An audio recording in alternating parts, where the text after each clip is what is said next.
اور کہنے لگا میرے پاس وحی آتی ہے۔ یہاں ہو سکتا ہے کسی کو وسوسہ آئے کہ اتنا زبردست محب اہل بیت کس طرح گمراہ ہو کر مرتد ہو سکتا ہے؟ کیا کسی جھوٹے نبی کو بھی ایسے شاندار کارنامے کرنے کی توفیق حاصل ہو سکتی ہے؟ اس وسوسے کا علاج بھی ہے، سماعت کیجیے۔ اللہ عز و جل بے نیاز ہے، اس کی خفیہ تدبیر سے ہم سبھی کو ڈرنا چاہیے کہ نہ جانے ہمارا اپنا کیا بنے گا۔ دیکھیے شیطان بھی بہت زبردست عالم و فاضل اور عابد و زاہد تھا، اس نے ہزاروں برس عبادت کی تھی، مگر شقاوت ازلی غالب آئی اور وہ کافر و ملعون ہو گیا۔ بلعن بن باعورہ بھی بہت بڑا عالم، عابد و زاہد اور مستجاب الدعوات تھا، اس کی دعائیں قبول ہوتی تھی، اس کو اسم اعظم کا علم تھا، اپنی جگہ بیٹھ کر روحانیت کے سبب عرش اعظم کو دیکھ لیا کرتا تھا، مگر شقاوت ازلی جب غالب آ گئی تو بے ایمان ہو کر مر گیا اور کتے کی شکل میں داخل جہنم میں ہوگا۔ ابن سقا جو کہ ذہین ترین عالم اور مناظر تھا، مگر وقت کے غوث کی بے ادبی کا مرتکب ہو گیا، بالآخر نصرانی شہزادی کے عشق میں مبتلا ہو کر نصرانی مذہب قبول کرنے کے بعد، یعنی کرسچین ہو جانے کے بعد ذلت کی موت مر گیا۔ اللہ تبارک و تعالی نے اپنے حبیب حضرت محمد مصطفیٰ صلی اللہ تعالی علیہ وآلہ وسلم کو وحی فرمائی کہ میں نے یحییٰ بن زکریا علیہ السلام کے قتل کے عوض 70,000 افراد مارے تھے، اور تمہارے نواسے کے عوض ان سے دگنے یعنی ڈبل ماروں گا۔ تو تاریخ شاہد ہے کہ حضرت یحییٰ بن زکریا علیہ السلام کے خون ناحق کا بدلہ لینے کے لیے اللہ تعالیٰ نے بخت نصر جیسے ظالم کو متعین کیا جو خدائی کا دعویٰ کرتا تھا، لیکن یحییٰ علیہ السلام کے قتل کا بدلہ بھی لیا اس نے۔ اسی طرح حضرت امام علی مقام رضی اللہ تعالیٰ عنہ کے خون ناحق کا بدلہ لینے کے لیے اللہ تعالیٰ نے مختار ثقفی جیسے کذاب اور جھوٹے کو مقرر فرمایا۔ اللہ تعالیٰ جس سے جو چاہے کام لے لے۔ اللہ تبارک و تعالیٰ کی مصلحتیں خود وہی جانتا ہے، وہ اپنی مشیت سے ظالموں کے ذریعے بھی ظالموں کو ہلاک کرتا ہے۔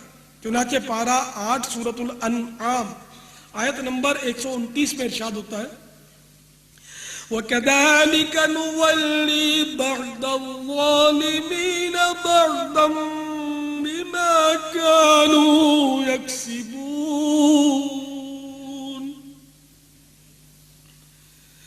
ترجمہ کنز ایمان، اور یوں ہی ہم ظالموں میں ایک کو دوسرے پر مسلط کرتے ہیں بدلہ ان کے کیے کا۔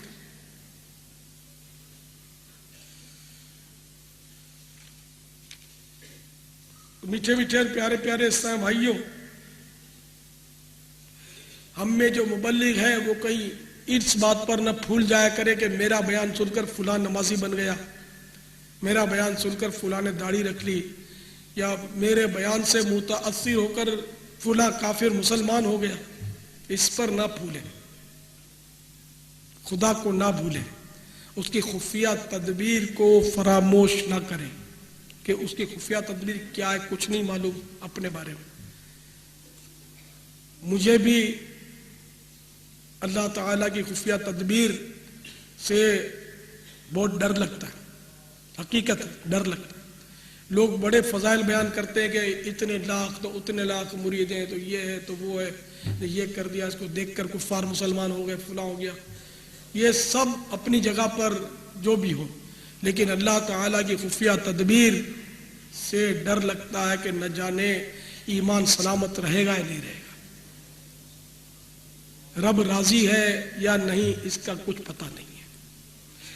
یہ حدیث پاک بہت ڈراتی ہے، بہت ڈراتی ہے، بہت ہی ڈراتی ہے، آپ بھی سنیے۔